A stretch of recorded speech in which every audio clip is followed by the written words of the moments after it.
Learn, laugh, huff, puff, lift. Learn, laugh, huff, puff, lift. To me, that's an awesome day. I'm in the library for learning, of course. And today I was asked a really interesting question about learning. Rowie, how come you don't call yourself a personal trainer, and how come you recommend for people that become exercise professionals through the Max International Colleges that they don't call themselves personal trainers either? Great question.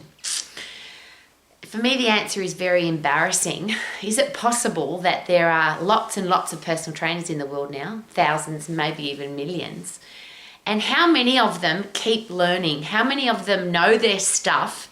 Anatomy, physiology, exercise programming, nutrition, how the human body works, and they keep learning. And unfortunately, because I'm an old lady and I've lived on the planet a really long time, the reason I don't call myself a personal trainer is I don't want to be in that crowd. If I say to most personal trainers, and I ask on a regular basis, because it's, for me, just so embarrassing. If somebody goes to see a professional person, a doctor, a lawyer, an accountant, a mechanic, a builder, a landscape gardener, somebody that gets paid to do what they're really good at, should they know about the thing that they're doing? So if you went to a mechanic and they didn't know how a car worked, or the parts of the car, or how the car systems work together to make the car go, you wouldn't take your car there. If you spoke to a lawyer and they didn't understand the law for your particular country, whether it was divorce law or business law or accident law, you wouldn't go to that lawyer because they don't know their stuff. But there are so many personal trainers in the world. If I ask them, how does the endocrine system work? How does the central nervous system work with the endocrine system to fire up the muscular and skeletal system to make sure that the cardiovascular and respiratory system can be fit, so that you've got a strong immune system and a great digestive system, so that you can get nutrients to all the parts of your body that you need to get them to? I often get a blank look, particularly about the endocrine system, and that's the really interesting one, because that's the one that drives the body to be fit, to be strong, to be healthy, first of all to survive, and then to thrive so that you can reproduce. And that's, as humans, that's what we're here for. Now, you might not want to reproduce, but biologically that's what we're designed to do. And so many people who call themselves personal trainers, exercise instructors, group exercise instructors, boot camp instructors, when I ask them the most basic of questions, they don't know the answer. They may be studied enough to pass a test, or they didn't study at all, because there's a lot of personal trainers who have no qualifications at all. Their qualification is, or their reason that they are a personal trainer, because it's obviously not a qualification, they lost weight, or they're a sports person, or they've been exercising all of their life, so they feel like they know everything about exercise, so they train people. And I'm embarrassed to share that with you, because you have the right as a consumer, when you go to a professional, to know that they know their stuff. And unfortunately, if someone's got a label on them, and they might be on their clothing, I'm a personal trainer, you have the right to believe that they know their stuff. You have the right to believe that they're qualified. What I'm asking you to do, if you are a consumer, is to ask the question, are you qualified? Can I please see your qualifications? And then there's some very simple questions. The simplest ones for me are, does the person know how to get you fit? Do they know how to get you strong? And will it fit in with your lifestyle? So it's very simple. Get puffed to get fit, lift heavy to get strong, do it safely so you don't get injured, and keep it short and fast so you don't get bored. Now, that's the fundamentals of being a great exercise professional, but you have to know the technicalities of how does the human body get fit, and how does the human body get strong, and do you have great communication techniques? Do you want to learn how to communicate effectively so that you can make sure that the exercise program that you give somebody does fit in with their lifestyle? And then when you start talking about food, because everyone's got an opinion about food because we all eat food, but there's so much controversial, contradicting information. And this is probably an apology. Because I train people to be exercise professionals, and I have for a very long time now, and because I've been an exercise professional all of my life, including at the beginning of my career when I did call myself a personal trainer, I'm embarrassed of the industry, and I can't call it a profession. When I go to a gym, when I go to a personal training studio, when I look at a boot camp in a park, I always ask the question, is that safe exercise? Is it functional?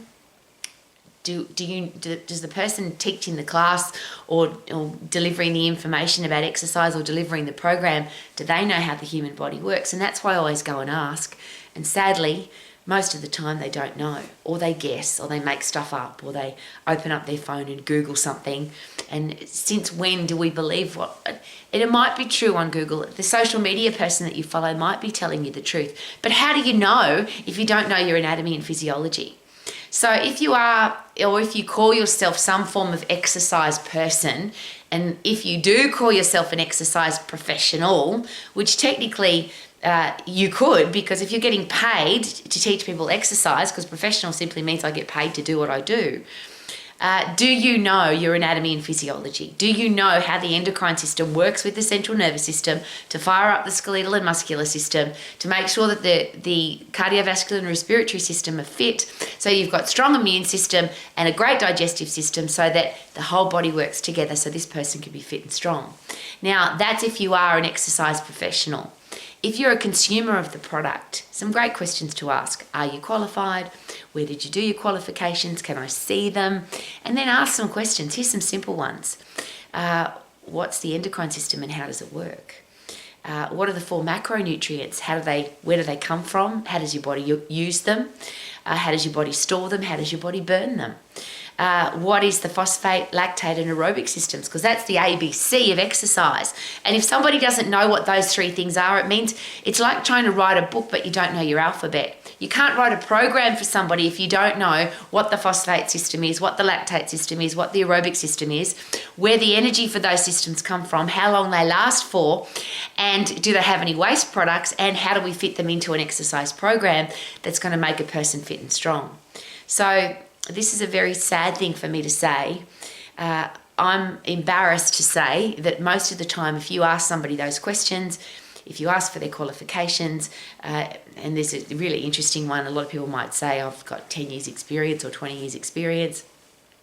Often it's 10 or 20 years of 1 year experience repeated 10 or 20 times. I can say that too. I've been doing this for over 40 years, but I'm standing in front of my library because I learn every day. I learn, laugh, huff, puff, lift. I live and breathe my profession, which is exercise professional. And for me, the biggest test of any professional is that they want to keep learning. They do keep learning, and they are committed to ongoing learning with an open mind because things change. And in my lifetime as an exercise professional, so many things have changed and so many things are different. But what hasn't changed is anatomy and physiology. And I can say this with much enthusiasm and passion, but also embarrassment. When I first started in the exercise profession, I didn't know my anatomy and physiology either. And I always tell this very ugly story. One of my clients, I was a professional. I was being paid to train people. One of my clients came in to train with me and she was limping. And she shared with me that she had an inflamed gracilis. And I didn't know what she was talking about. I presumed it was in her leg because she was limping.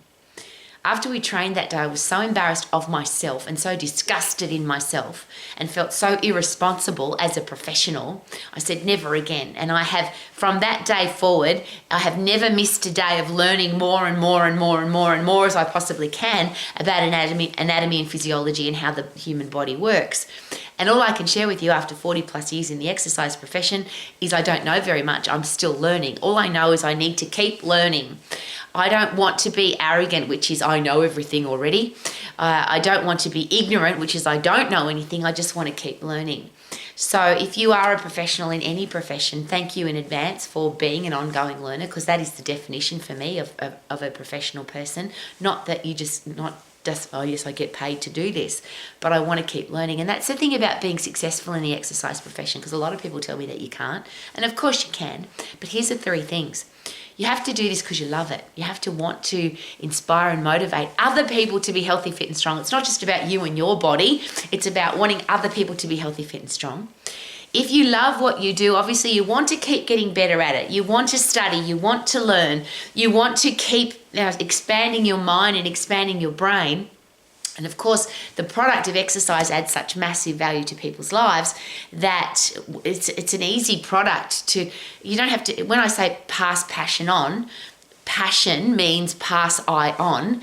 If I'm passionate about exercise and I'm living and breathing it, it's a very easy product to share with the world because of all the wonderful things that it does. If you want to be a top-level exercise professional, please keep learning every single day for the rest of your life, please.